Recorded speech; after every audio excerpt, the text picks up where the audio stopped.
প্রিয় বন্ধুরা, একটু ভাবুন তো, আমরা যদি আজ সবাই মিলে হুট করে একটা দ্বীপে গিয়ে থাকা শুরু করি, সেটা কি একটা রাষ্ট্র হয়ে যাবে?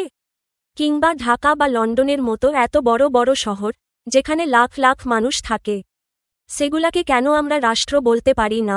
আজ আমরা বইয়ের পঞ্চম অধ্যায়, অর্থাৎ বাংলাদেশ ও বাংলাদেশের নাগরিক, এর ৩৪ নাম্বার পৃষ্ঠাটি মেলব। আজ আমরা জানব কিভাবে একটা দেশ রাষ্ট্র হয়ে ওঠে, কেন আমাদের প্রিয় বাংলাদেশ একটি পূর্ণাঙ্গ রাষ্ট্র, আর পৃথিবীর এক প্রান্তে বসে আরেক প্রান্তের নাগরিকত্ব পাওয়ার পেছনের আসল রহস্য বা নিয়মগুলো কি কি। চলুন বইয়ের পাতায় চোখ রাখা যাক এবং দারুণ এই বিষয়টি একসাথে সহজভাবে বুঝে নেওয়া যাক। উদ্ধৃতি চিহ্ন, পঞ্চম অধ্যায়, বাংলাদেশ ও বাংলাদেশের নাগরিক। প্রাচীন পৃথিবীতে কোনো রাষ্ট্রের অস্তিত্ব ছিল না, ছিল না কোনো নাগরিকত্বের ধারণা। সময়ের পরিবর্তন ও বিভিন্ন ঘটনার মধ্য দিয়ে ৫ থেকে ৬ হাজার বছর আগে নদী ও সমুদ্রের তীরে প্রাচীন কিছু নগর রাষ্ট্র গড়ে ওঠে। নগর রাষ্ট্র ব্যবস্থা থেকে প্রাচীনকালে রাষ্ট্রের ধারণার উৎপত্তি ঘটেছে। ধীরে ধীরে আধুনিক রাষ্ট্রের উদ্ভব হয়েছে। বর্তমান বিশ্বের জনসংখ্যা প্রায় ৮১১ কোটি। এই বিপুল জনসংখ্যার সবাই কোনো না কোনো রাষ্ট্রের অধিবাসী বা নাগরিক। যেমন, আমরা সবাই বাংলাদেশ নামক রাষ্ট্রের অধিবাসী এবং নাগরিক। রাষ্ট্র বলতে কি বোঝায়, কিভাবে একটি রাষ্ট্র গঠিত হয়, নাগরিক বলতে কি বোঝায়, কিভাবে একটি দেশের নাগরিকত্ব লাভ করা যায়, এই অধ্যায় পাঠে এ সম্পর্কে আমরা জানব। এই অধ্যায় শেষে আমরা রাষ্ট্রের ধারণা ব্যাখ্যা করতে পারব। বাংলাদেশ কেন একটি রাষ্ট্র তা ব্যাখ্যা করতে পারব। নাগরিক ও নাগরিকতার ধারণা ব্যাখ্যা করতে পারব। বাংলাদেশে নাগরিকতা অর্জনের পদ্ধতি বর্ণনা করতে পারব। বিভিন্ন দেশের নাগরিকতা অর্জন পদ্ধতির তুলনা করতে পারব। দেশের উন্নয়নে নাগরিকের ভূমিকা ব্যাখ্যা করতে পারব। দেশের উন্নয়নে নাগরিকের সক্রিয় ভূমিকার গুরুত্ব উপলব্ধি করব। পাঠ ১, রাষ্ট্রের ধারণা। রাষ্ট্র হল এমন একটি সংগঠন যার একটি নির্দিষ্ট ভূখণ্ড, জনসমষ্টি, সরকার ও সার্বভৌম ক্ষমতা আছে। তাহলে বলা যায়, রাষ্ট্র গঠনে ৪টি উপাদান রয়েছে। এগুলো হচ্ছে জনসমষ্টি, ভূখণ্ড, সরকার ও সার্বভৌমত্ব। যে কোনো একটি উপাদানের অভাবে রাষ্ট্র গঠিত হতে পারে না। জনসমষ্টি প্লাস ভূখণ্ড প্লাস সরকার প্লাস সার্বভৌমত্ব সমান রাষ্ট্র। ১. জনসমষ্টি। রাষ্ট্রের অন্যতম উপাদান হল জনসমষ্টি। জনগণ হল রাষ্ট্রের প্রাণ। জনসমষ্টি ছাড়া রাষ্ট্র গঠিত হতে পারে না। তবে রাষ্ট্রের জনসংখ্যা কত হবে তার কোনো নির্দিষ্ট সংখ্যা নেই। রাষ্ট্রের জনসংখ্যা কমও হতে পারে, আবার বেশিও হতে পারে। যেমন চীনের জনসংখ্যা ১৪১ কোটি ৭,১০,০০০। অন্যদিকে সান ম্যারিনো নামের একটি ছোট দেশের জনসংখ্যা ৩৩,৮৬০ জন মাত্র। ২. ভূখণ্ড। রাষ্ট্রের অপরিহার্য উপাদান হল নির্দিষ্ট ভূখণ্ড। ভূখণ্ড বলতে জল, স্থল ও তার উপরিস্থিত আকাশসীমাকে বোঝায়। তবে ভূখণ্ডের আয়তন কতটুকু হবে তার কোনো নির্দিষ্ট পরিমাণ নেই। অর্থাৎ একটি রাষ্ট্রের ভূখণ্ড আয়তনে অনেক বড় হতে পারে, আবার অনেক ছোটও হতে পারে। যেমন চীনের আয়তন প্রায় ৯৫,৯৬,৯৬০ বর্গ কিলোমিটার। অন্যদিকে সিঙ্গাপুর ও ভ্যাটিকান সিটির আয়তন যথাক্রমে প্রায় ৭১৮ বর্গ কিলোমিটার ও ০.৪৪ বর্গ কিলোমিটার। সিঙ্গাপুর ও ভ্যাটিকান নগরকেন্দ্রিক রাষ্ট্র। ৩. সরকার। রাষ্ট্র গঠনের আরেকটি অন্যতম উপাদান হল সরকার। সরকারের মাধ্যমে রাষ্ট্রের সকল কাজ পরিচালিত হয়। রাষ্ট্রের শান্তি শৃঙ্খলা রক্ষার জন্য সরকার আইন প্রণয়ন করে এবং আইন অনুযায়ী জনগণকে পরিচালনা করে। জনগণ সরকারের সকল বৈধ আদেশ মেনে চলে এবং সরকারের প্রতি আনুগত্য প্রকাশ করে। ৪. সার্বভৌমত্ব। রাষ্ট্র গঠনের সবচেয়ে গুরুত্বপূর্ণ উপাদান হল সার্বভৌমত্ব। এই ক্ষমতা বলে রাষ্ট্র তার অভ্যন্তরে যে কাউকে যেকোনো নির্দেশ দিতে পারে, তাকে সে আদেশ পালনে বাধ্য করতে পারে। সার্বভৌমত্বের কারণে রাষ্ট্র অন্য কোনো দেশ বা শক্তির নিয়ন্ত্রণ থেকে মুক্ত থাকে। রাষ্ট্রের ধারণা ও উপাদান। একটি রাষ্ট্র গঠিত হতে হলে যে ৪টি উপাদান অপরিহার্য, তা আপনি নিচের চিত্রের মাধ্যমে কল্পনা করতে পারেন। ১. জনসমষ্টি, পপুলেশন। জনগণই হল রাষ্ট্রের মূল চালিকাশক্তি। সংখ্যা যাই হোক না কেন, যেমন চীনের বিশাল জনসংখ্যা বা সান ম্যারিনোর সামান্য জনসংখ্যা, মানুষ ছাড়া রাষ্ট্র কল্পনা করা অসম্ভব। ২. ভূখণ্ড, টেরিটরি। নির্দিষ্ট সীমানার মধ্যে জল, স্থল ও আকাশ সীমা সবই ভূখণ্ডের অন্তর্ভুক্ত। রাষ্ট্রের আকার ছোট হতে পারে, যেমন ভ্যাটিকান সিটি বা বিশাল হতে পারে, যেমন চীন। ৩. সরকার, গভর্নমেন্ট। সরকার হল রাষ্ট্রের চালক। একটি গাড়ি যেমন চালক ছাড়া চলে না, রাষ্ট্রও তেমন সরকার ছাড়া পরিচালনা করা সম্ভব নয়। সরকারের মাধ্যমেই রাষ্ট্রের আইন তৈরি ও প্রয়োগ হয়। ৪. সার্বভৌমত্ব, সভরেন্টি। এটি একটি রাষ্ট্রের সর্বোচ্চ ক্ষমতা।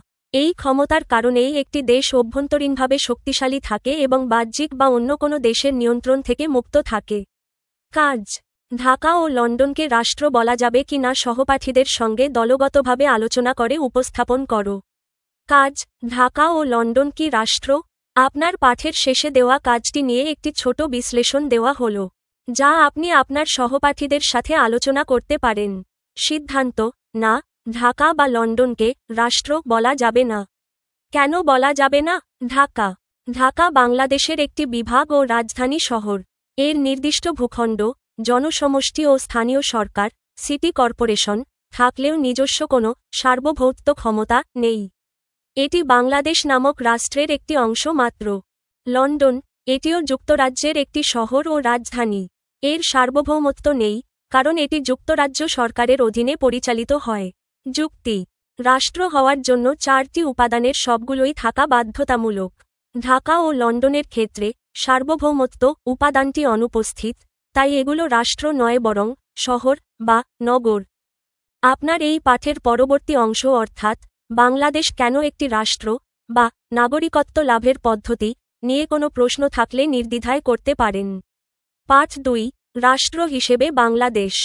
বাংলাদেশ একটি স্বাধীন ও সার্বভৌম রাষ্ট্র।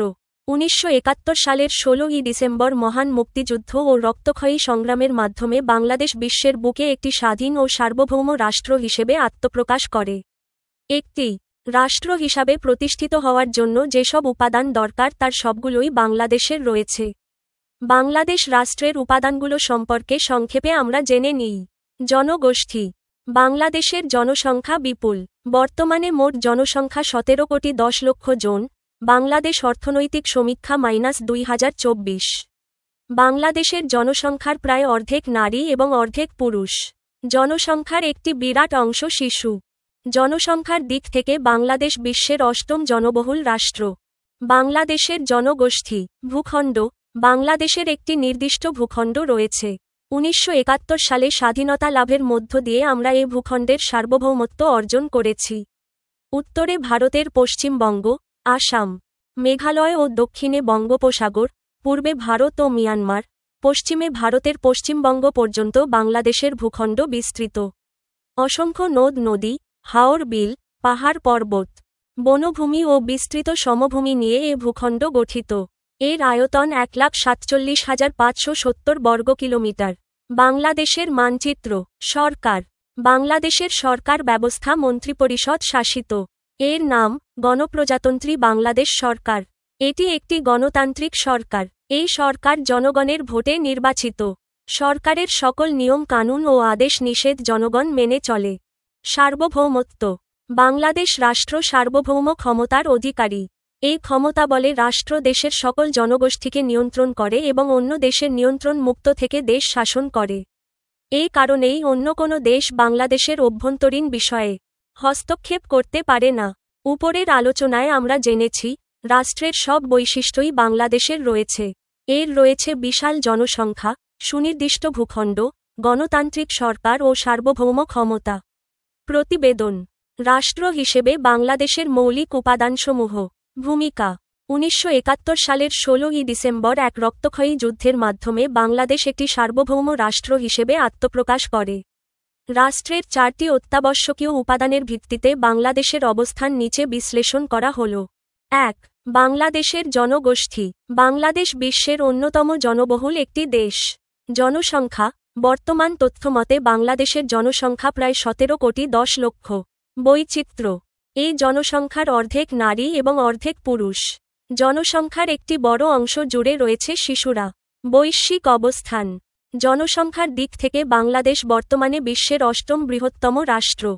এই বিশাল জনগোষ্ঠী বাংলাদেশের রাষ্ট্রের প্রাণ। 2. বাংলাদেশের ভূখণ্ড। বাংলাদেশের একটি সুনির্দিষ্ট এবং আন্তর্জাতিকভাবে স্বীকৃত সীমানা রয়েছে। সীমানা। বাংলাদেশের উত্তরে ভারতের পশ্চিমবঙ্গ, আসাম ও মেঘালয়, পূর্বে ভারত ও মিয়ানমার, পশ্চিমে ভারতের পশ্চিমবঙ্গ এবং দক্ষিণে বিশাল বঙ্গোপসাগর। প্রাকৃতিক বৈশিষ্ট্য: আমাদের এই ভূখণ্ড সমতল ভূমি, পাহাড়, হাওর বিল এবং অসংখ্য নদ নদী দ্বারা গঠিত। আয়তন: বাংলাদেশের মোট আয়তন 1,47,570 বর্গ কিলোমিটার। ৩. বাংলাদেশ সরকার। রাষ্ট্র পরিচালনার জন্য বাংলাদেশের একটি সুসংগঠিত সরকার ব্যবস্থা রয়েছে। পদ্ধতি: বাংলাদেশের সরকার ব্যবস্থা মন্ত্রিপরিষদ শাসিত। নাম: আমাদের সরকারের দাপ্তরিক নাম গণপ্রজাতন্ত্রী বাংলাদেশ সরকার। গণতন্ত্র: এটি একটি গণতান্ত্রিক সরকার ব্যবস্থা, যা জনগণের প্রত্যক্ষ ভোটে নির্বাচিত হয়। সরকারের মূল লক্ষ্য দেশের শান্তি শৃঙ্খলা রক্ষা এবং জনকল্যাণ নিশ্চিত করা। উপসংহার: নির্দিষ্ট ভূখণ্ড, বিশাল জনসংখ্যা এবং গণতান্ত্রিক সরকারের পাশাপাশি বাংলাদেশের রয়েছে সর্বোচ্চ সার্বভৌম ক্ষমতা। এই ক্ষমতার বলেই বাংলাদেশ বিশ্বের মানচিত্রে একটি গর্বিত ও স্বাধীন রাষ্ট্র হিসেবে টিকে আছে। কাজ: দলে ভাগ হয়ে বাংলাদেশের জনগোষ্ঠী, ভূখণ্ড ও সরকার সম্পর্কে একটি সংক্ষিপ্ত প্রতিবেদন তৈরি করো। সহপাঠীদের সাথে আলোচনার জন্য ছোট টিপস: আপনি যখন প্রতিবেদনটি উপস্থাপন করবেন, তখন মানচিত্রের দিকে ইঙ্গিত করে আমাদের ভূখণ্ড সম্পর্কে বলতে পারেন। এছাড়া সার্বভৌমত্ব কেন সবচেয়ে গুরুত্বপূর্ণ, অন্য দেশের হস্তক্ষেপ মুক্ত থাকা, তা আলোচনা করলে আপনার উপস্থাপনা আরও সমৃদ্ধ হবে। পাঠ ৩: নাগরিক ও নাগরিকত্বের ধারণা। রাষ্ট্রে স্থায়ীভাবে বসবাসকারী অধিবাসীকে বলা হয় নাগরিক। পূর্বে নগরে বসবাসকারীকে নাগরিক বলা হতো। তখন ছোট ছোট নগরকে কেন্দ্র করে গঠিত হতো রাষ্ট্র। এই নগররাষ্ট্রের অধিবাসীরাই নাগরিক বলে গণ্য হতেন। কিন্তু বর্তমানে নাগরিক ও নাগরিকত্বের ধারণাও বদলে গেছে। এখন রাষ্ট্রের সদস্য হিসেবে যে কোনো ব্যক্তিই নাগরিক হিসেবে বিবেচিত হতে পারে। নাগরিক রাষ্ট্রের স্থায়ী বাসিন্দা হবে, রাষ্ট্রের প্রতি অনুগত থাকবে, রাষ্ট্রের কল্যাণ চিন্তা করবে এবং রাষ্ট্র প্রদত্ত সকল সামাজিক ও রাজনৈতিক সুবিধা ভোগ করবে। অর্থাৎ, রাষ্ট্রের একজন নাগরিকের একদিকে যেমন রয়েছে সামাজিক ও রাজনৈতিক অধিকার, অন্যদিকে তেমনি রয়েছে রাষ্ট্রের প্রতি তার দায়িত্ব ও কর্তব্য। নাগরিকের 4টি প্রধান বৈশিষ্ট্য: নাগরিক সমান রাষ্ট্রের প্রতি আনুগত্য প্লাস রাষ্ট্রের স্থায়ী বাসিন্দা প্লাস রাষ্ট্রের প্রতি দায়িত্ব ও কর্তব্য প্লাস রাষ্ট্র থেকে রাজনৈতিক ও সামাজিক অধিকার লাভ। একজন নাগরিক রাষ্ট্রের পরিচয়েই নাগরিকত্ব পায়। বাংলাদেশের নাগরিক হিসেবে আমাদের সকলের নাগরিকত্বের পরিচয় বাংলাদেশী। আমাদের রাষ্ট্র বাংলাদেশ, তাই আমরা বাংলাদেশের নাগরিক। নাগরিক ও বিদেশী: একটি রাষ্ট্রে নিজ দেশের অধিবাসী ছাড়া ভিন্ন দেশের অনেক লোকও বাস করে। শিক্ষা, ব্যবসা বাণিজ্য, চাকরি ইত্যাদি নানা কারণে তারা অবস্থান করে। এরা বিদেশী হিসেবে পরিচিত, তবে তারা স্থায়ীভাবে বসবাস করে না। বিদেশীরা যে রাষ্ট্রে বসবাস করে সে রাষ্ট্রের আইন ও নিয়ম কানুন মেনে চলে এবং নিজ দেশের প্রতি আনুগত্য পোষণ করে। কেবল বসবাসকারী রাষ্ট্রের অভ্যন্তরে সামাজিক অধিকার ভোগ করে, কিন্তু তারা বিদেশে বসবাসকারী দেশের সরকারের কিংবা রাষ্ট্রের কোনো রাজনৈতিক অধিকার ভোগ করতে পারে না। তাই বিদেশীরা রাষ্ট্রের নাগরিক নয়। কাজ: নাগরিক ও বিদেশীর মধ্যে পার্থক্য চিহ্নিত করো। নাগরিক ও বিদেশীর মধ্যে মূল পার্থক্য। পার্থক্যের বিষয়: নাগরিক, বিদেশী। ১. বসবাস: রাষ্ট্রে স্থায়ীভাবে বসবাস করেন, সাময়িকভাবে, শিক্ষা, ব্যবসা বা চাকরির প্রয়োজনে বসবাস করেন। ২. আনুগত্য: নিজ রাষ্ট্রের প্রতি পূর্ণ আনুগত্য পোষণ করেন, যে রাষ্ট্রে অবস্থান করছেন তার প্রতি নয়, বরং নিজ দেশের প্রতি আনুগত্য পোষণ করেন। ৩. রাজনৈতিক অধিকার: রাষ্ট্রের সকল রাজনৈতিক অধিকার, যেমন ভোট দেওয়া, নির্বাচনে দাঁড়ানো, ভোগ করেন। অবস্থানকারী রাষ্ট্রে কোনো রাজনৈতিক অধিকার ভোগ করতে পারেন না। ৪. দায়িত্ব ও কর্তব্য: রাষ্ট্রের প্রতি নির্দিষ্ট দায়িত্ব ও কর্তব্য পালন করতে হয়, যেমন কর দেওয়া, আইন মানা। শুধুমাত্র অবস্থানকারী রাষ্ট্রের প্রচলিত আইন ও নিয়ম কানুন মেনে চলতে হয়। ৫. পরিচয়: রাষ্ট্রের পরিচয় নাগরিকত্ব বা জাতীয়তা পান, যেমন আমরা বাংলাদেশী। তারা তাদের নিজ দেশের পরিচয় পরিচিত হন। সহজভাবে মনে রাখার টিপস: একজন নাগরিক হলেন রাষ্ট্রের স্থায়ী সদস্য, যার অধিকার এবং দায়িত্ব উভয়ই আছে। আর বিদেশী হলেন রাষ্ট্রের অতিথি, যিনি নির্দিষ্ট কারণে অবস্থান করছেন কিন্তু সেই রাষ্ট্রের নীতি নির্ধারণে, ভোট বা রাজনীতিতে অংশ নিতে পারেন না। আপনার পরবর্তী পাঠ: বাংলাদেশে নাগরিকতা অর্জনের পদ্ধতি, খুবই মজার একটি বিষয়। এটি নিয়ে কোনো আলোচনা করতে চাইলে আমাকে জানাতে পারেন। পার্ট 4, নাগরিকত্ব লাভের নিয়ম। নাগরিকত্ব হল রাষ্ট্রের অধিবাসী বা ব্যক্তির জাতীয় পরিচয়। রাষ্ট্রকে কেন্দ্র করে ব্যক্তি এ পরিচয় লাভ করে। নাগরিকত্ব লাভের দুটি প্রধান উপায় হল: 1. জন্মসূত্রে নাগরিকত্ব লাভ। 2. অনুমোদনসূত্রে নাগরিকত্ব লাভ। নাগরিকত্ব লাভ জন্মসূত্রে, অনুমোদনসূত্রে। যারা জন্মসূত্রে রাষ্ট্রের নাগরিকত্ব লাভ করে তারা জন্মসূত্রে নাগরিক, আর যারা আবেদনের মাধ্যমে কোনো দেশের নাগরিকত্ব লাভ করে তারা অনুমোদনসূত্রে নাগরিক। তবে অনুমোদনসূত্রে যারা নাগরিকত্ব লাভ করে তাদেরকে রাষ্ট্রের আরোপিত কিছু শর্ত পূরণ করতে হয়। জন্মসূত্রে নাগরিকত্ব লাভ। জন্মসূত্রে নাগরিকত্ব লাভের ক্ষেত্রে দুটি প্রধান বিবেচ্য বিষয় হল: 1. জন্মসূত্র নীতি ও 2. জন্মস্থান নীতি। জন্মসূত্র নীতি। এই নীতি অনুযায়ী মা বাবা যে রাষ্ট্রের নাগরিক, সন্তানও সে রাষ্ট্রের নাগরিক হবে। কোনো মা বাবার সন্তান বিদেশে জন্মগ্রহণ করলেও সে সন্তান মা বাবার দেশের নাগরিক হবে। পৃথিবীর বেশিরভাগ দেশ এ নীতি অনুসরণ করে থাকে। এই নীতি অনুযায়ী কোনো জাপানি বা ফরাসি মা বাবার সন্তান বাংলাদেশে জন্মগ্রহণ করলেও তারা জাপান বা ফ্রান্সের নাগরিক হবে। এভাবে বাংলাদেশি কোনো মা বাবার সন্তান ওইসব দেশে জন্মগ্রহণ করলে তারা বাংলাদেশের নাগরিক হবে। বাংলাদেশ, ফ্রান্স, জাপান, ইতালি প্রভৃতি রাষ্ট্র এ নীতি মেনে চলে। জন্মস্থান নীতি। নাগরিকত্ব অর্জনের বিভিন্ন পদ্ধতি। নাগরিকত্ব সমান জন্মসূত্রে প্লাস অনুমোদনসূত্রে। জন্মসূত্রে সমান জন্মসূত্র নীতি প্লাস জন্মস্থান নীতি। অনুমোদনসূত্রে সমান বিয়ে, সম্পত্তি ক্রয়, বসবাস, চাকরি, ভাষা জানা, সেনাবাহিনীতে যোগদান, ভালো চরিত্র, উচ্চতর দক্ষতা, রাজনৈতিক আশ্রয় ইত্যাদি। এই নীতি অনুযায়ী মা বাবা যে দেশেরই নাগরিক হোক না কেন সন্তান যে দেশে জন্মগ্রহণ করবে সন্তান সে দেশের নাগরিক হবে।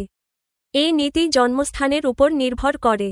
এই নীতি অনুযায়ী বাংলাদেশের মা বাবার কোনো সন্তান আমেরিকায় জন্মগ্রহণ করলে সে আমেরিকার নাগরিক হবে এবং সে দেশের নাগরিকত্ব লাভ করবে। শুধু তাই নয়, এই নীতি অনুসরণকারী দেশের জাহাজ বা দূতাবাসে কোনো শিশু জন্মগ্রহণ করলেও সে সেই দেশের নাগরিক হবে। তবে বিশ্বের খুব কম সংখ্যক রাষ্ট্র এই নীতি অনুসরণ করে, যেমন মার্কিন যুক্তরাষ্ট্র। অনুমোদনসূত্রে নাগরিকত্ব লাভ। এই পদ্ধতিতে এক দেশের নাগরিককে অন্য দেশের নাগরিক হওয়ার জন্য আবেদন করতে হয়। এখন এক রাষ্ট্রের নাগরিক সহজেই অন্য একটি বা একাধিক রাষ্ট্রের নাগরিক হচ্ছে। অনুমোদনসূত্রে নাগরিকত্ব লাভ করার ফলেই এটা সম্ভব হচ্ছে। শিক্ষা, চাকরি, ব্যবসা বাণিজ্য ছাড়াও নানা কারণে এক দেশের নাগরিককে অন্য দেশে বসবাস করতে হয়। এরূপ বসবাসকারী ব্যক্তির ওই দেশের নাগরিকত্বের প্রয়োজন হয়। তখন রাষ্ট্রের কাছে ওই ব্যক্তি আবেদন করে। আবেদন পরীক্ষা নিরীক্ষা করে। রাষ্ট্র শর্তসাপেক্ষে স্থায়ীভাবে নাগরিকত্ব প্রদান করে। নাগরিকত্ব লাভের পর ওই ব্যক্তি সে দেশে স্থায়ীভাবে বসবাস করতে পারে। অনুমোদনসূত্রে নাগরিকত্ব লাভের কিছু শর্ত আছে।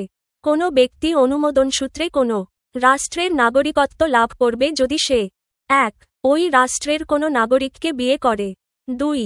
ওই রাষ্ট্রের সম্পত্তি ক্রয় করে। 3.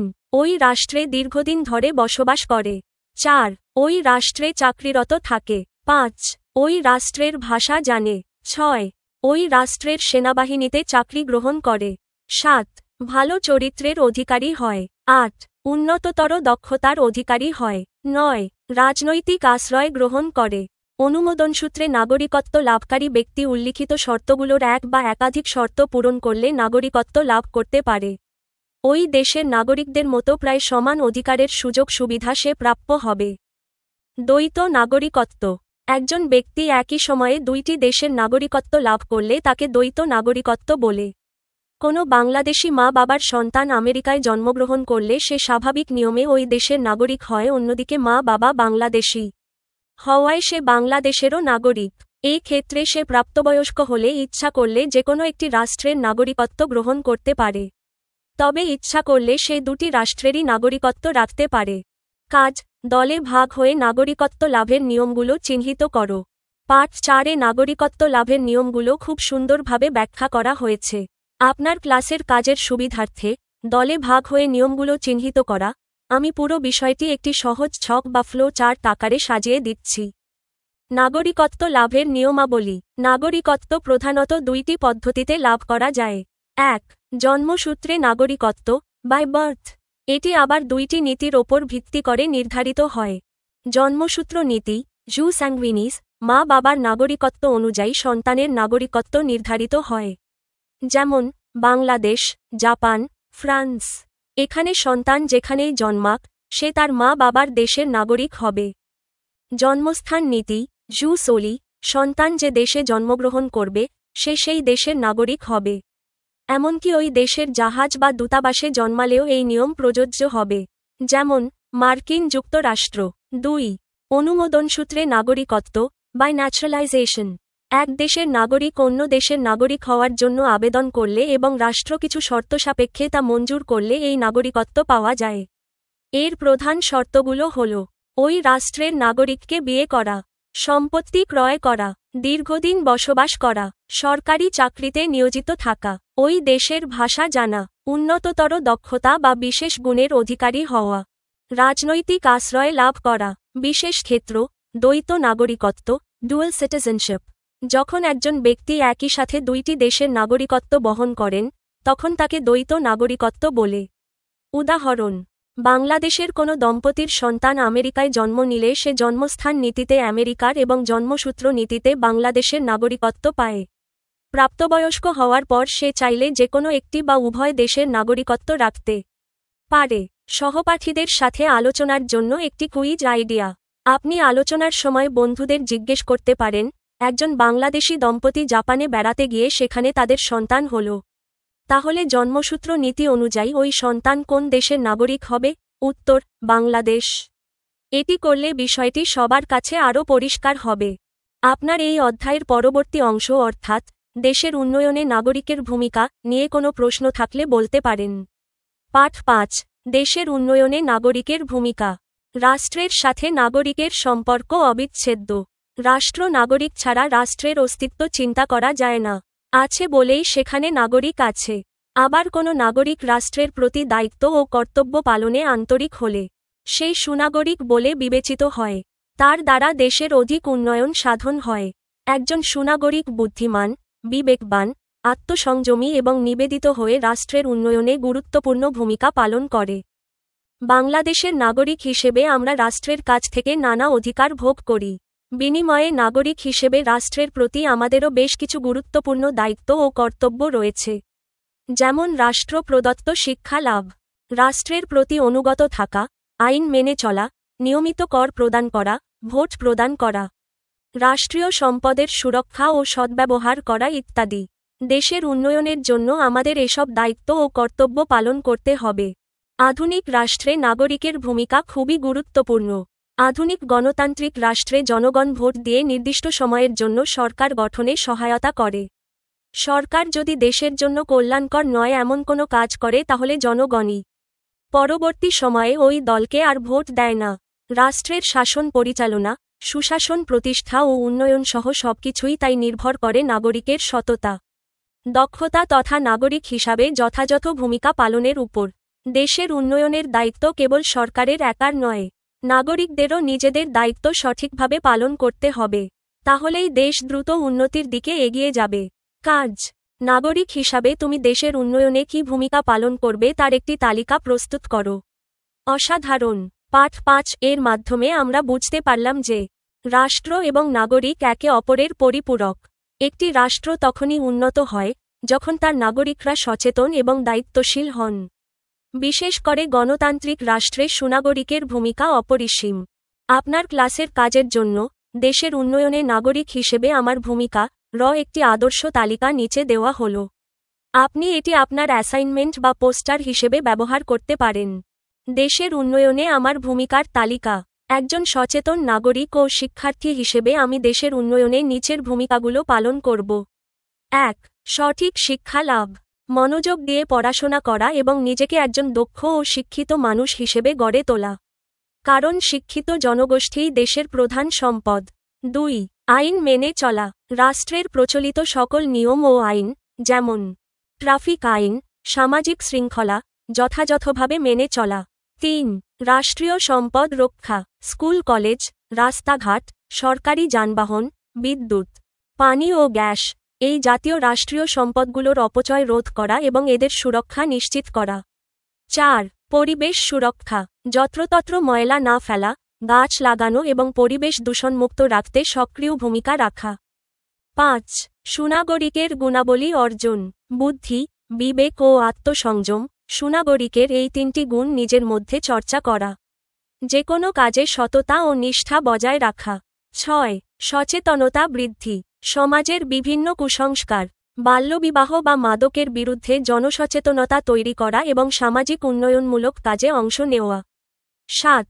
ভোট প্রদান ও গণতান্ত্রিক চর্চা, ভবিষ্যতে প্রাপ্তবয়স্ক হওয়ার পর সৎ ও যোগ্য প্রার্থীকে ভোট দিয়ে সরকার গঠনে সহায়তা করা এবং গণতান্ত্রিক প্রক্রিয়ায় অংশ নেওয়া। 8. নিয়মিত কর প্রদান, ভবিষ্যতে যখন আমি উপার্জনক্ষম হব তখন নিয়মিত ও সঠিকভাবে সরকারকে কর প্রদান করে দেশের অর্থনৈতিক চাকা সচল রাখতে সহায়তা করব। উপসংহার, দেশের উন্নয়নের দায়িত্ব কেবল সরকারের একার নয়। আমরা যদি প্রত্যেকে নিজ নিজ অবস্থান থেকে ছোট ছোট দায়িত্বগুলো সঠিকভাবে পালন করি, তবেই আমাদের প্রিয় বাংলাদেশ বিশ্বের বুকে একটি সমৃদ্ধশালী রাষ্ট্র হিসেবে মাথা উঁচু করে দাঁড়াবে। অনুশীলনী, বহুনির্বাচনী প্রশ্ন। আপনার দেওয়া পাঠের ভিত্তিতে বহুনির্বাচনী প্রশ্ন দুটির সঠিক উত্তর নিচে দেওয়া হল। 1. রাষ্ট্রের গুরুত্বপূর্ণ উপাদান কোনটি? উত্তর ক জনগণ। ব্যাখ্যা, পাঠ 1 অনুযায়ী জনসমষ্টি রাষ্ট্রের অন্যতম উপাদান এবং একে রাষ্ট্রের প্রাণ বলা হয়। জনসমষ্টি ছাড়া রাষ্ট্র গঠিত হতে পারে না। 2. রাষ্ট্রের জন্য সরকারের অপরিহার্যতা। আই. দেশ পরিচালনায়। ই. জনগণের নিরাপত্তা রক্ষায়। ই. দেশের সার্বভৌমত্ব রক্ষায়। নিচের কোনটি সঠিক? উত্তর ঘ আই, ই ও ই। ব্যাখ্যা, পাঠ 1 ও 2 অনুযায়ী সরকারের মাধ্যমেই রাষ্ট্রের সকল কাজ পরিচালিত হয়। সরকার আইন প্রণয়ন করে, শান্তি শৃঙ্খলা বা নিরাপত্তা রক্ষা করে এবং সার্বভৌম ক্ষমতা প্রয়োগের মাধ্যমে দেশ শাসন করে। তাই 3টি ক্ষেত্রই সঠিক। নিচের অনুচ্ছেদটি পড়ে 3 ও 4 নম্বর প্রশ্নের উত্তর দাও। ক. রাষ্ট্রে নিজের দেশের নাগরিক ছাড়াও অন্যান্য দেশের লোক বাস করে। হঠাৎ খ. রাষ্ট্রের সাথে ক. রাষ্ট্রের যুদ্ধ বেঁধে যাওয়ায় অন্যান্য দেশের লোক নিজ দেশে চলে গেল। কিন্তু ক. রাষ্ট্রের নাগরিকগণ সরকারের নির্দেশে বাধ্যতামূলকভাবে যুদ্ধে অংশগ্রহণ করল। যুদ্ধে খ. রাষ্ট্র ক. রাষ্ট্রকে দখল করে নিল। অনুচ্ছেদটি বিশ্লেষণ করে 3 ও 4 নম্বর প্রশ্নের সঠিক উত্তর নিচে দেওয়া হল। 3. ক. রাষ্ট্রে বসবাসকারী অন্যান্য দেশের নাগরিকদের চলে যাওয়ার কারণ। সঠিক উত্তর ঘ আই, ই ও ই। ব্যাখ্যা, পাঠ 3 অনুযায়ী বিদেশিরা অন্য দেশে সাময়িকভাবে বাস করে কিন্তু তারা সেই রাষ্ট্রের নাগরিক নয়। আই. যেহেতু তারা নাগরিক নয়, তাই রাষ্ট্র তাদের বাধ্যতামূলকভাবে যুদ্ধে পাঠাতে পারে না। ই. এছাড়া বিদেশিরা যে রাষ্ট্রে অবস্থান করে তার প্রতি নয়, বরং নিজ দেশের প্রতি আনুগত্য পোষণ করে। ই. তাই 3টি কারণই সঠিক। 4. খ. রাষ্ট্র কর্তৃক ক. রাষ্ট্র দখল করে নেওয়ায় ক. রাষ্ট্রের কোন উপাদানটি বিলুপ্ত হল? উত্তর ঘ. সার্বভৌমত্ব। ব্যাখ্যা, পাঠ 1 ও 2 অনুযায়ী সার্বভৌমত্ব হল রাষ্ট্রের সর্বোচ্চ এবং চূড়ান্ত ক্ষমতা, যার মাধ্যমে একটি রাষ্ট্র অন্য কোনো দেশ বা শক্তির নিয়ন্ত্রণ থেকে মুক্ত থাকে। যখন একটি রাষ্ট্র খ. অন্য রাষ্ট্রকে ক. দখল করে নেয়, তখন ক. রাষ্ট্রটি তার সেই স্বাধীন ও সর্বোচ্চ ক্ষমতা বা সার্বভৌমত্ব হারিয়ে ফেলে। সার্বভৌমত্ব না থাকলে একটি দেশ আর রাষ্ট্র হিসেবে টিকে থাকে না। সৃজনশীল প্রশ্ন। ক. রাষ্ট্র কাকে বলে? সাধারণ অর্থে রাষ্ট্র হল একটি রাজনৈতিক প্রতিষ্ঠান বা সংগঠন যার 4টি নির্দিষ্ট উপাদান রয়েছে। নির্দিষ্ট কোনো ভূখণ্ডে স্থায়ীভাবে বসবাসকারী জনসমষ্টিকে যখন একটি সুসংগঠিত সরকার পরিচালনা করে এবং যার পূর্ণ সার্বভৌম ক্ষমতা থাকে, তাকেই রাষ্ট্র বলা হয়। রাষ্ট্রবিজ্ঞানী অধ্যাপক গার্নারের মতে, রাষ্ট্র হল এমন এক জনসমষ্টি যারা একটি নির্দিষ্ট ভূখণ্ডে স্থায়ীভাবে বসবাস করে, যা বহিঃশক্তির নিয়ন্ত্রণ থেকে মুক্ত এবং যার একটি সুসংগঠিত সরকার আছে, যে সরকারের প্রতি অধিকাংশ অধিবাসী স্বভাবতই অনুগত। রাষ্ট্র গঠিত হতে হলে নিচের 4টি উপাদান অবশ্যই থাকতে হবে। 1. জনসমষ্টি, রাষ্ট্রের প্রাণ বা মানুষ। 2. ভূখণ্ড, নির্দিষ্ট সীমানা, জল, স্থল ও আকাশ সীমা। 3. সরকার, রাষ্ট্র পরিচালনার কর্তৃপক্ষ। 4. সার্বভৌমত্ব, রাষ্ট্রের সর্বোচ্চ ও চূড়ান্ত ক্ষমতা। খ রাষ্ট্রে বসবাসকারী সকলেই নাগরিক নয় কেন? সবাই রাষ্ট্রে বসবাস করলেও সবাই নাগরিক নয়। কারণ একটি রাষ্ট্রে নিজ দেশের স্থায়ী অধিবাসী ছাড়াও বিভিন্ন প্রয়োজনে বিদেশি নাগরিকরা অবস্থান করেন। নাগরিক এবং বাসিন্দা এই দুইয়ের মধ্যে আইনগত ও রাজনৈতিক পার্থক্য থাকার কারণেই সবাইকে নাগরিক বলা যায় না। এর প্রধান কারণগুলো নিচে দেওয়া হল। স্থায়ী বনাম সাময়িক বসবাস। নাগরিকরা রাষ্ট্রের স্থায়ী বাসিন্দা, কিন্তু একটি রাষ্ট্রে শিক্ষা, ব্যবসা, চাকরি বা ভ্রমণের প্রয়োজনে অন্য দেশের অনেক মানুষ সাময়িকভাবে অবস্থান করে, যাদেরকে বিদেশী বলা হয়। তারা নির্দিষ্ট কাজ শেষে নিজ দেশে ফিরে যায়। রাজনৈতিক অধিকার। রাষ্ট্রের নাগরিকরা ভোট প্রদান, নির্বাচনে প্রতিদ্বন্দ্বিতা করা বা রাষ্ট্র পরিচালনায় অংশ নেওয়ার মতো রাজনৈতিক অধিকার ভোগ করেন। কিন্তু রাষ্ট্রে বসবাসকারী বিদেশিরা এসব অধিকার পান না। রাষ্ট্রের প্রতি আনুগত্য। নাগরিকরা শুধুমাত্র নিজ রাষ্ট্রের প্রতি পূর্ণ আনুগত্য পোষণ করেন এবং রাষ্ট্রের প্রয়োজনে জীবন উৎসর্গ করতে বা যুদ্ধে অংশ নিতে বাধ্য থাকেন। অন্যদিকে বিদেশিরা যে রাষ্ট্রে বসবাস করেন তার আইন মেনে চললেও তারা অনুগত থাকেন তাদের নিজ দেশের প্রতি। নাগরিকত্বের শর্ত। নাগরিকত্ব লাভের জন্য নির্দিষ্ট জন্মসূত্র বা অনুমোদনসূত্রের শর্ত পূরণ করতে হয়। যারা এই শর্তগুলো পূরণ করে না, তারা রাষ্ট্রে বসবাস করলেও নাগরিক হিসেবে স্বীকৃত হয় না। সহজ কথায়, একটি রাষ্ট্রে যারা স্থায়ীভাবে থাকে, রাষ্ট্রের প্রতি অনুগত থাকে এবং রাষ্ট্র প্রদত্ত সকল সামাজিক ও রাজনৈতিক সুবিধা ভোগ করে, কেবল তারাই নাগরিক। যারা শুধুমাত্র বিশেষ প্রয়োজনে সাময়িকভাবে অবস্থান করে, তারা ওই রাষ্ট্রের বাসিন্দা হলেও নাগরিক নয়। ১. জাকির সাহেব ও আফরিন দম্পতি চাকরি নিয়ে মার্কিন যুক্তরাষ্ট্রে ২০ বছরের অধিক সময় ধরে বসবাস করছেন। সেখানে তাদের ছেলে মায়াজের জন্ম হয়। তারা সেখানে নিজেদের আয় থেকে একটি ব্যবসা প্রতিষ্ঠান ক্রয় করেন। সরকারকে নিয়মিত আয়কর দেন। দেশের আইনকানুন মেনে চলেন। বিশেষ চাহিদাসম্পন্ন শিশুদের জন্য একটি তহবিল পরিচালনা করেন। এই দম্পতি এখন মার্কিন যুক্তরাষ্ট্রের নাগরিক। গ. জাকির সাহেবের নাগরিকত্ব লাভের প্রক্রিয়া ব্যাখ্যা করো। উদ্দীপকের আলোকে জাকির সাহেবের নাগরিকত্ব লাভের প্রক্রিয়াটি নিচে ব্যাখ্যা করা হল। জাকির সাহেব অনুমোদনসূত্রে মার্কিন যুক্তরাষ্ট্রের নাগরিকত্ব লাভ করেছেন। ব্যাখ্যা। সাধারণত নাগরিকত্ব লাভের দুটি পদ্ধতি থাকে, জন্মসূত্রে ও অনুমোদনসূত্রে। যখন এক দেশের নাগরিক অন্য কোনো দেশের নাগরিক হওয়ার জন্য আবেদন করে এবং রাষ্ট্র তাকে কিছু শর্তসাপেক্ষে স্থায়ী নাগরিকত্ব প্রদান করে, তখন তাকে অনুমোদনসূত্রে নাগরিকত্ব বলা হয়। উদ্দীপক অনুযায়ী, জাকির সাহেব অনুমোদনসূত্রে নাগরিকত্ব লাভের বেশ কয়েকটি শর্ত পূরণ করেছেন। ১. দীর্ঘদিন বসবাস। তিনি ২০ বছরেরও বেশি সময় ধরে মার্কিন যুক্তরাষ্ট্রে বসবাস করছেন। কোনো দেশে দীর্ঘকাল বসবাস করা অনুমোদনসূত্রে নাগরিকত্ব পাওয়ার অন্যতম প্রধান শর্ত। ২. সম্পত্তি বা ব্যবসা ক্রয়। জাকির সাহেব সেখানে নিজ আয় থেকে একটি ব্যবসা প্রতিষ্ঠান ক্রয় করেছেন। সম্পত্তি বা ব্যবসায়িক মালিকানা নাগরিকত্ব লাভের প্রক্রিয়াকে সহজ করে। ৩. আইন ও কর আনুগত্য। তিনি নিয়মিত আয়কর দেন এবং দেশটির সকল আইনকানুন মেনে চলেন, যা একজন দায়িত্বশীল নাগরিকের পরিচয়। ৪. সামাজিক অবদান। বিশেষ চাহিদাসম্পন্ন শিশুদের জন্য তহবিল পরিচালনা করার মাধ্যমে তিনি তার উচ্চতর মানবিক গুণাবলী ও দক্ষতার প্রমাণ দিয়েছেন। উপসংহার। যেহেতু জাকির সাহেব জন্মসূত্রে মার্কিন নাগরিক ছিলেন না, বরং চাকরি ও ব্যবসার সূত্রে সেখানে অবস্থান করে নাগরিকত্বের জন্য প্রয়োজনীয় শর্তাবলী, বসবাস, ব্যবসা ও আইন আনুগত্য পূরণ করেছেন, তাই তার এই নাগরিকত্ব লাভের প্রক্রিয়াটি হল অনুমোদনসূত্রে নাগরিকত্ব। ঘ. জাকির সাহেব ও মায়াজের নাগরিকতার পার্থক্য বিশ্লেষণ করো। জাকির সাহেব ও মায়াজ উভয়ই মার্কিন যুক্তরাষ্ট্রের নাগরিক হলেও তাদের নাগরিকত্ব অর্জনের পদ্ধতি ভিন্ন।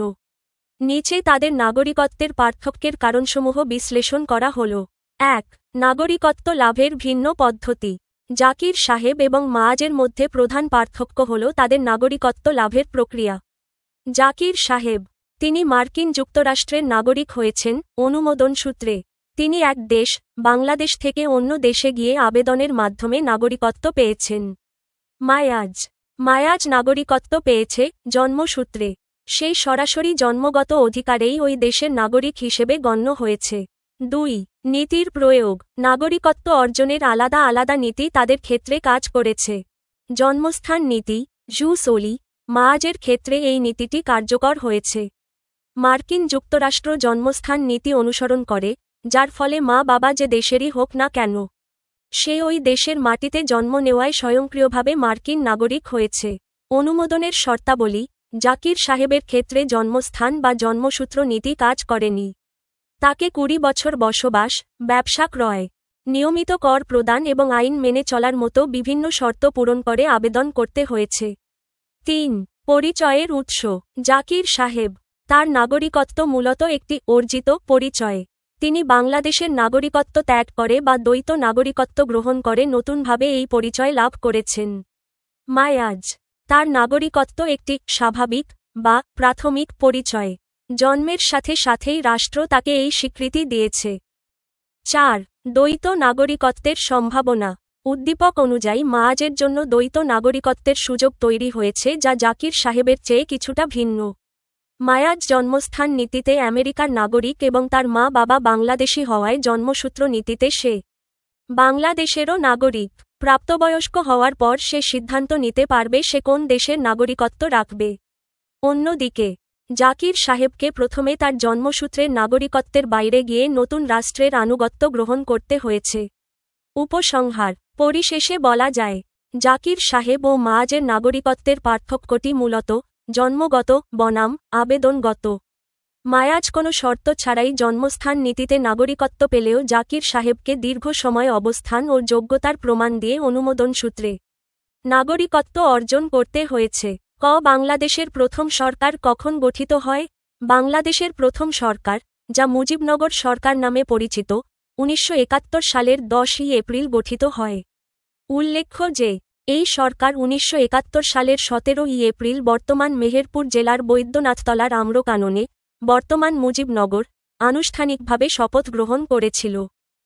দ্বৈত নাগরিকত্ব বলতে কি বোঝায়? দ্বৈত নাগরিকত্ব বলতে একজন ব্যক্তির একই সময়ে দুটি পৃথক স্বাধীন রাষ্ট্রের নাগরিকত্ব লাভ করাকে বোঝায়। সাধারণত একজন ব্যক্তি একটি রাষ্ট্রেরই নাগরিক হয়, কিন্তু বিশেষ কিছু ক্ষেত্রে একই ব্যক্তি দুটি দেশের নাগরিকত্বের মর্যাদা পেতে পারেন। নিচে এর মূল কারণ ও প্রক্রিয়া ব্যাখ্যা করা হল। জন্মগত কারণ: যদি কোনো দেশ জন্মসূত্র নীতি, পিতা মাতার নাগরিকত্ব, অনুসরণ করে এবং অন্য একটি দেশ জন্মস্থান নীতি, যে দেশে জন্মেছে, অনুসরণ করে, তবে ওই দুই দেশের সমন্বয়ে দ্বৈত নাগরিকত্ব সৃষ্টি হতে পারে।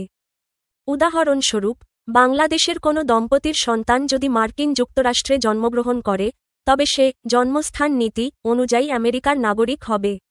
আবার পিতা মাতা বাংলাদেশী হওয়ায় জন্মসূত্র নীতি অনুযায়ী বাংলাদেশের নাগরিকও হবে। পছন্দের অধিকার: এই ধরনের ব্যক্তিরা প্রাপ্তবয়স্ক হওয়ার পর চাইলে যেকোনো একটি দেশের নাগরিকত্ব গ্রহণ করতে পারেন। অথবা অনেক দেশ বর্তমানে উভয় দেশের নাগরিকত্বই রাখার সুযোগ প্রদান করে। অনুমোদনসূত্রে: অনেক সময় এক দেশের নাগরিক অন্য দেশে গিয়ে অনুমোদনসূত্রে নাগরিকত্ব লাভের পরও তার নিজ দেশের নাগরিকত্ব ত্যাগ না করলে দ্বৈত নাগরিকত্বের সৃষ্টি হয়। সহজ কথায়, কোনো ব্যক্তি যখন আইনত একই সাথে দুটি দেশের নাগরিক হিসেবে স্বীকৃত হন এবং উভয় দেশের পাসপোর্ট বা সুযোগ সুবিধা ভোগ করার অধিকার রাখেন, তখন তাকেই দ্বৈত নাগরিকত্ব বলা হয়। 2. বাংলাদেশের অধিবাসী সজীব সিঙ্গাপুরে মেরিন সার্ভিসে কর্মরত অবস্থায় অস্ট্রেলিয়ান মেয়েকে 3 বছর হয় বিয়ে করেছেন। সিঙ্গাপুর থেকে স্ত্রীকে নিয়ে আমেরিকার একটি জাহাজে করে তিনি অস্ট্রেলিয়ায় যাচ্ছিলেন। অস্ট্রেলিয়ায় পৌঁছানোর পূর্বেই জাহাজে তাদের মেয়ে মারিয়ার জন্ম হয়। বাংলাদেশ থেকে অস্ট্রেলিয়ায় পড়তে আসা সজীবের ছোট ভাই সাগর গত নির্বাচনে সেখানে ভোট দিতে পারেনি। মারিয়া কোন দেশের নাগরিকত্ব লাভ করবে ব্যাখ্যা করো। উদ্দীপকের বর্ণনা অনুযায়ী মারিয়া আমেরিকার, মার্কিন যুক্তরাষ্ট্র, নাগরিকত্ব লাভ করবে। নাগরিকত্ব লাভের জন্মস্থান নীতি জুসোলি অনুযায়ী মারিয়ার এই নাগরিকত্ব নির্ধারিত হবে। নিচে এর বিস্তারিত ব্যাখ্যা দেওয়া হল। জন্মস্থান নীতির প্রয়োগ: জন্মস্থান নীতি অনুযায়ী পিতা মাতা যে দেশেরই নাগরিক হন না কেন, সন্তান যে দেশের ভূখণ্ডে বা সীমানায় জন্মগ্রহণ করবে, সে সেই দেশের নাগরিকত্ব লাভ করবে। এই নীতির একটি গুরুত্বপূর্ণ দিক হল, কোনো দেশের জাহাজ বা দূতাবাসে যদি কোনো শিশু জন্মগ্রহণ করে, তবে সে সেই দেশেরই নাগরিক হবে। মারিয়ার ক্ষেত্রে বিশ্লেষণ: 1. জন্মস্থান: মারিয়া জন্মগ্রহণ করেছে আমেরিকার একটি জাহাজে। 2. নীতি: যেহেতু মার্কিন যুক্তরাষ্ট্র জন্মস্থান নীতি অনুসরণ করে, তাই তাদের জাহাজ বা ভূখণ্ডে জন্ম নেওয়া যেকোনো শিশু সে দেশের নাগরিক হিসেবে গণ্য হয়। 3. পিতা মাতার পরিচয়: মারিয়ার বাবা বাংলাদেশী এবং মা অস্ট্রেলিয়ান হওয়া সত্ত্বেও জন্মস্থান নীতির কারণে সে জন্মসূত্রে আমেরিকার নাগরিকত্ব পাওয়ার যোগ্য হবে। তবে মারিয়া যেহেতু বাংলাদেশী বাবার সন্তান, তাই সে জন্মসূত্র নীতি অনুযায়ী বাংলাদেশের নাগরিকত্ব দাবি করতে পারবে। অর্থাৎ এখানে দ্বৈত নাগরিকত্ব লাভের একটি সুযোগ তৈরি হয়েছে। কিন্তু জন্মস্থানের ওপর ভিত্তি করে প্রাথমিক পর্যায়ে সে আমেরিকার নাগরিক হিসেবেই স্বীকৃত হবে। ঘ. সজীব বা সাগরের নাগরিক অধিকার ভিন্ন। উত্তরের পক্ষে যুক্তি দাও। উদ্দীপকের প্রেক্ষাপটে সজীব ও সাগরের নাগরিক অধিকার ভিন্ন হওয়ার বিষয়টি অত্যন্ত যৌক্তিক। তাদের অবস্থানের ধরন এবং নাগরিকত্বের সংজ্ঞার ভিত্তিতে এই পার্থক্যের কারণগুলো নিচে বিশ্লেষণ করা হল। ১. নাগরিক বনাম বিদেশী অবস্থান। সজীব ও সাগরের মধ্যে প্রধান পার্থক্য হল তাদের অবস্থানের মর্যাদা। সজীব, তিনি বাংলাদেশের অধিবাসী এবং স্থায়ী নাগরিক। পেশাগত কারণে তিনি বিদেশে অবস্থান করলেও তার মূল পরিচয়ে তিনি বাংলাদেশের একজন নাগরিক। সাগর, সাগর অস্ট্রেলিয়ায় পড়তে যাওয়া একজন শিক্ষার্থী। অস্ট্রেলিয়ার প্রেক্ষাপটে তিনি একজন বিদেশী। পাঠ ৩ অনুযায়ী, বিদেশীরা অন্য দেশে সাময়িকভাবে অবস্থান করে কিন্তু সেই রাষ্ট্রের নাগরিকত্ব পায় না। ২. রাজনৈতিক অধিকারের পার্থক্য। রাজনৈতিক অধিকার, যেমন ভোট দেওয়া বা নির্বাচনে প্রার্থী হওয়া, কেবল রাষ্ট্রের স্থায়ী নাগরিকরাই ভোগ করেন। সাগর, যেহেতু সাগর অস্ট্রেলিয়ায় পড়তে গিয়েছেন এবং তিনি সেখানকার নাগরিক নন, তাই তিনি অস্ট্রেলিয়ার নির্বাচনে ভোট দিতে পারেননি। বিদেশীরা যে দেশে বসবাস করে সেখানকার সামাজিক সুবিধা, শিক্ষা, চিকিৎসা পেলেও কোনো রাজনৈতিক অধিকার ভোগ করতে পারে না। সজীব, সজীব বাংলাদেশের নাগরিক হওয়ায় তিনি বাংলাদেশের নির্বাচনে ভোট দেওয়ার বা রাজনৈতিক অধিকার চর্চা করার পূর্ণ অধিকার রাখেন, যা সাগর অস্ট্রেলিয়ায় অবস্থানকালীন সময়ে অস্ট্রেলিয়াতে পাচ্ছেন না। ৩. আনুগত্য ও দায়িত্ব। সজীব, সজীব বাংলাদেশের নাগরিক হিসেবে রাষ্ট্রের প্রতি অনুগত থাকতে এবং রাষ্ট্রের আইন মেনে চলতে বাধ্য। তিনি বিদেশে থাকলেও তার জাতীয় পরিচয় বাংলাদেশী। সাগর, সাগর অস্ট্রেলিয়ায় থাকাকালীন সেখানকার আইন মেনে চললেও তার মূল আনুগত্য বাংলাদেশের প্রতি। তিনি সেখানে একজন অতিথি হিসেবে অবস্থান করছেন, নাগরিক হিসেবে নয়। ৪. নাগরিকত্বের ধরন। সজীব বাংলাদেশের একজন জন্মসূত্রে নাগরিক। অন্যদিকে সাগর অস্ট্রেলিয়াতে নাগরিকত্ব লাভ করেননি। তিনি সেখানে শিক্ষা অর্জনের উদ্দেশ্যে সাময়িকভাবে অবস্থান করছেন। যদি ভবিষ্যতে সাগর সেখানে স্থায়ীভাবে বসবাসের জন্য আবেদন করেন এবং দেশটির শর্তসমূহ পূরণ করেন, তবেই তিনি অনুমোদনসূত্রে নাগরিকত্ব ও ভোট দেওয়ার অধিকার পেতে পারেন। উপসংহার। উপরের আলোচনা থেকে স্পষ্ট যে, একজন ব্যক্তি কোনো রাষ্ট্রে বসবাস করলেই নাগরিকের সকল অধিকার পান না। সাগর অস্ট্রেলিয়ায় বসবাস করলেও নাগরিক না হওয়ার কারণে রাজনৈতিক অধিকার, ভোটদান থেকে বঞ্চিত হয়েছেন। অন্যদিকে সজীব তার নিজ রাষ্ট্রের নাগরিক হিসেবে পূর্ণ অধিকারের অধিকারী। তাই সজীব ও সাগরের নাগরিক অধিকার ভিন্ন, এই উক্তিটি সম্পূর্ণ সঠিক। সংক্ষিপ্ত উত্তর প্রশ্ন ১. জনগণ সরকারের প্রতি আনুগত্য প্রকাশ করে কেন? জনগণ সরকারের প্রতি আনুগত্য প্রকাশ করে কারণ রাষ্ট্র গঠনের ৪টি উপাদানের মধ্যে সরকার হল অত্যন্ত গুরুত্বপূর্ণ একটি চালিকা শক্তি। সরকারের প্রতি আনুগত্য প্রকাশের প্রধান কারণগুলো নিচে দেওয়া হল। রাষ্ট্র পরিচালনা। রাষ্ট্র একটি বিমূর্ত ধারণা, যা সরকারের মাধ্যমেই বাস্তবে পরিচালিত হয়। গাড়ি যেমন চালক ছাড়া চলে না, রাষ্ট্রও তেমন সরকার ছাড়া চলতে পারে না। আইন শৃঙ্খলা রক্ষা। সরকার দেশে শান্তি শৃঙ্খলা বজায় রাখার জন্য প্রয়োজনীয় আইন প্রণয়ন করে। এই আইন অনুযায়ী জনগণকে সঠিক পথে পরিচালনা করার জন্য নাগরিকরা সরকারের আদেশ মেনে চলে। অধিকার ও নিরাপত্তা নিশ্চিত করা। রাষ্ট্র তার নাগরিকদের জীবন ও মালের নিরাপত্তা দেয় এবং বিভিন্ন সামাজিক ও রাজনৈতিক অধিকার ভোগের সুযোগ করে দেয়। এই সুযোগ সুবিধা ও নিরাপত্তার বিনিময়ে নাগরিকরা রাষ্ট্রের প্রতি কৃতজ্ঞতা ও আনুগত্য প্রকাশ করে। উন্নয়ন ও জনকল্যাণ। শিক্ষা, চিকিৎসা, রাস্তাঘাট নির্মাণসহ যাবতীয় উন্নয়নমূলক কাজ সরকারের মাধ্যমেই সম্পন্ন হয়। দেশের সামগ্রিক মঙ্গলের জন্য জনগণ সরকারকে সহযোগিতা করে। সার্বভৌমত্ব রক্ষা।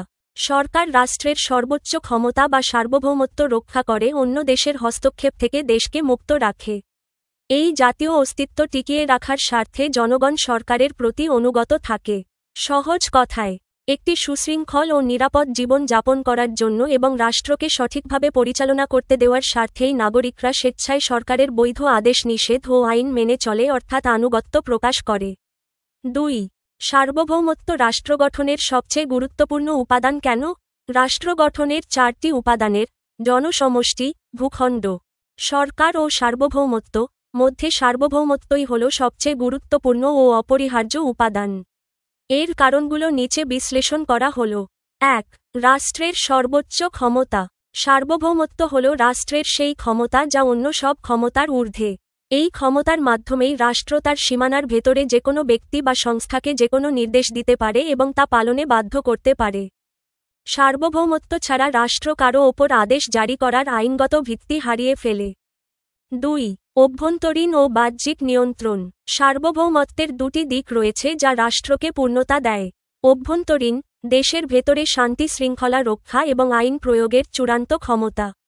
বাহ্যিক, অন্য কোনো দেশ বা বিদেশি শক্তির নিয়ন্ত্রণ ও হস্তক্ষেপ থেকে রাষ্ট্রকে মুক্ত রাখা। সার্বভৌমত্ব আছে বলেই বাংলাদেশ একটি স্বাধীন দেশ হিসেবে বিশ্বের দরবারে পরিচিত। 3. রাষ্ট্রের অস্তিত্বের রক্ষা কবচ। একটি দেশের জনসমষ্টি, নির্দিষ্ট ভূখণ্ড এবং সরকার থাকলেও যদি তার সার্বভৌম ক্ষমতা না থাকে তবে তাকে রাষ্ট্র বলা যায় না। যেমন পরাধীন আমল বা কোনো উপনিবেশের ভূখণ্ড ও মানুষ থাকলেও সার্বভৌমত্ব ছিল না বলে সেগুলো পূর্ণাঙ্গ রাষ্ট্র ছিল না। সার্বভৌমত্বই একটি ভৌগোলিক অঞ্চলকে স্বাধীন রাষ্ট্র হিসেবে মর্যাদা দেয়। 4. অন্য দেশের হস্তক্ষেপ থেকে মুক্তি। সার্বভৌমত্বের কারণেই একটি রাষ্ট্র তার নিজস্ব নিয়ম ও নীতি অনুযায়ী দেশ পরিচালনা করতে পারে। কোনো বিদেশি শক্তি বা রাষ্ট্র অন্য একটি সার্বভৌম রাষ্ট্রের অভ্যন্তরীণ বিষয়ে হস্তক্ষেপ করার অধিকার রাখে না। উপসংহার: সার্বভৌমত্ব হল রাষ্ট্রের প্রাণ বা চূড়ান্ত কর্তৃত্ব। এটি ছাড়া রাষ্ট্র তার নিজস্ব পরিচয় ধরে রাখতে পারে না এবং বাহ্যিক শত্রু থেকে নিজেকে রক্ষা করতে পারে না। এই কারণেই একে রাষ্ট্র গঠনের সবচেয়ে গুরুত্বপূর্ণ উপাদান বলা হয়। 3. বিদেশিরা রাষ্ট্রের নাগরিক নয় কেন? বিদেশিরা একটি রাষ্ট্রে বসবাস করলেও তারা সেই রাষ্ট্রের নাগরিক নন, কারণ নাগরিকত্বের জন্য প্রয়োজনীয় মৌলিক শর্তগুলো তারা পূরণ করেন না।